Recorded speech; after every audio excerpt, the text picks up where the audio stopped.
Hello everyone, in this video I will share with you how to install Notepad++ on Windows 10 11th.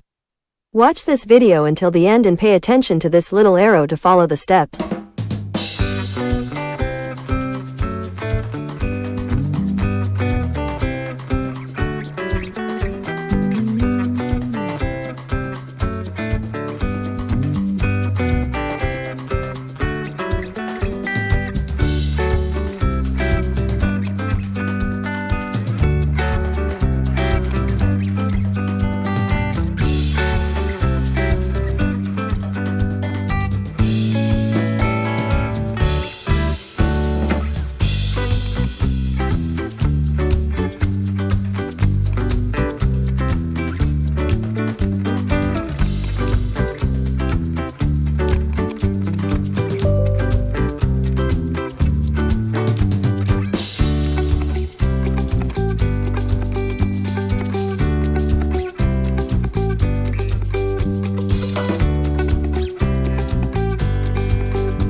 Okay guys, I hope you like this video. Don't forget to click subscribe and press the bell button so you get notifications of the latest videos from this channel.